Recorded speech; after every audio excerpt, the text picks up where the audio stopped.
You're sitting at your desk. Your heart is pounding. Your palms are damp. Your jaw is clenched. Nothing in the room is trying to kill you. Your body just pumped out enough adrenaline to drop an antelope. You're using it to answer an email. That same surge once kept your ancestors alive. It's the reason they saw the predator and made it home. This is the story of why your Stone Age body treats a deadline, exactly like a lion, and why that's quietly making you sick. This isn't the part where someone tells you to relax. It's not that stress is bad.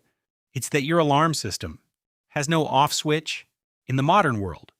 And there's one animal that gives the whole thing away. Nothing about that alarm is broken. The racing heart, the tight gut, the sharpened focus, every part of it still works. It's the same wiring that once saved a man from a hunting cat. It just never learned the difference between that cat and a phone buzz. So the real question isn't why your body does this. It's why a caveman's didn't. So here's what's actually happening in there. Rewind 50,000 years. One of your ancestors is walking through tall grass. The light is low. The air is still. 20 feet away, something is watching him. A big cat low to the ground, not moving. He hasn't seen it yet. His body has. Deep in the brain sits a small knot of cells called the amygdala. Its whole job is to spot danger before the thinking part catches up. It doesn't wait for a decision. It pulls the alarm first and explains later. That head start is the whole point. The signal drops down through his body, and two chemicals flood out. Adrenaline first, then cortisol behind it, and the body flips into a single mode. Get out alive. His heart slams faster, pushing blood down into the leg muscles. Sugar dumps into his blood for instant fuel. His pupils widen to let more of the world in, and everything that can wait gets switched off. Digestion stops. This is no time to be turning breakfast into energy. The immune system powers down. Long-term repairs can wait.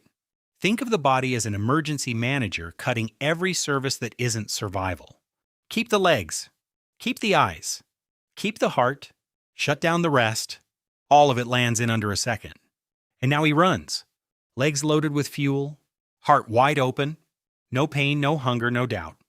For a few minutes, he is the fastest, sharpest version of himself he will ever be. Then he reaches the rocks, and the cat gives up. The threat is gone. And here's the part. Your body has forgotten how to do. The alarm shuts off. Cortisol drops. The heart slows. Digestion comes back. The immune system clocks back in. Within minutes, his body is exactly where it started. He sits back down with the group, and his body lets the whole thing go. The threat ended. So did the stress. That off switch kept him healthy. For the rest of his life. It's the one thing you've lost. Now come back. Put that same body at a desk. Same amygdala. Same adrenaline. Same cortisol behind it. The exact same response, working exactly as designed. Nothing about your body has changed. One thing has. The caveman's lion showed up and left. A few minutes, then it was over. Your lion is the inbox. It's your boss. The traffic, the account balance, the news. It's the phone buzzing on the nightstand at 11 at night, and your lion never leaves. There are no rocks to reach. The threat never ends. So the alarm never shuts off, because the amygdala can't tell the difference. A cornered animal and a passive-aggressive email pull the exact same trigger. It doesn't rank your threats. It just answers them. So somewhere in there, your body honestly believes you nearly die about 15 times a day. And it keeps paying the bill for that. Remember everything it switched off to keep him alive. Digestion, immunity, the long-term repairs. For him, those came back on in minutes. For you, they don't. Cortisol that was built to spike and vanish now leaks all day, year after year. So the system's meant to pause for a few minutes, get squeezed for a lifetime. And that's when the body starts to wear down. You catch every cold going around. You sleep badly. Your gut acts up. A low fire of inflammation just sits there and never goes out. Same switches that once saved your life, held in the wrong position for too long.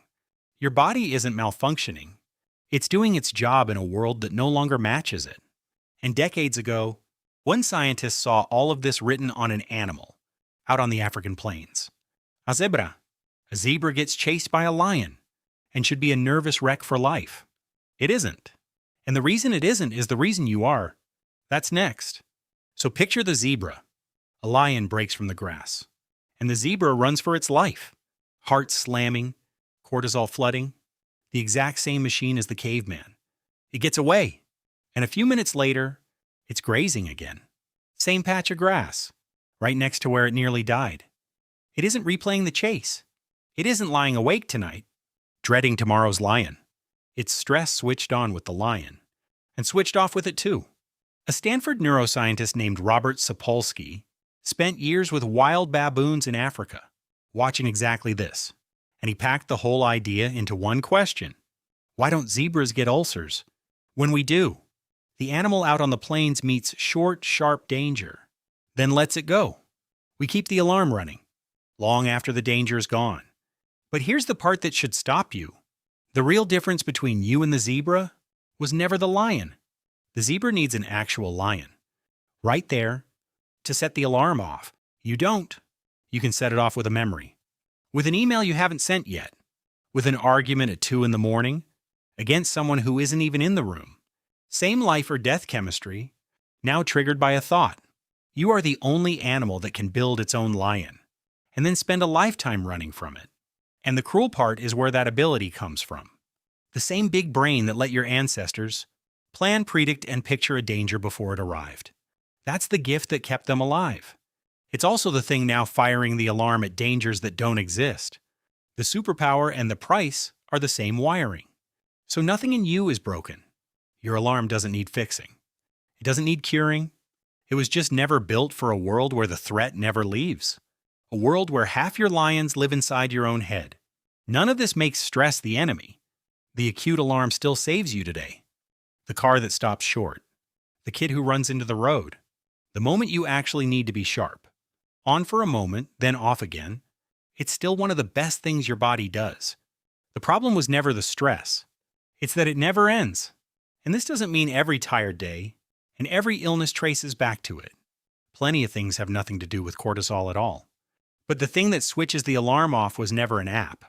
It's the stuff your ancestors had without thinking. The safety of the group. Moving the body. A real threat that actually ends. So why does stress make you sick when a caveman's didn't? Not because his body was any different from yours. Because his lion knew how to leave. And that alarm in your chest right now, it's older than our whole species.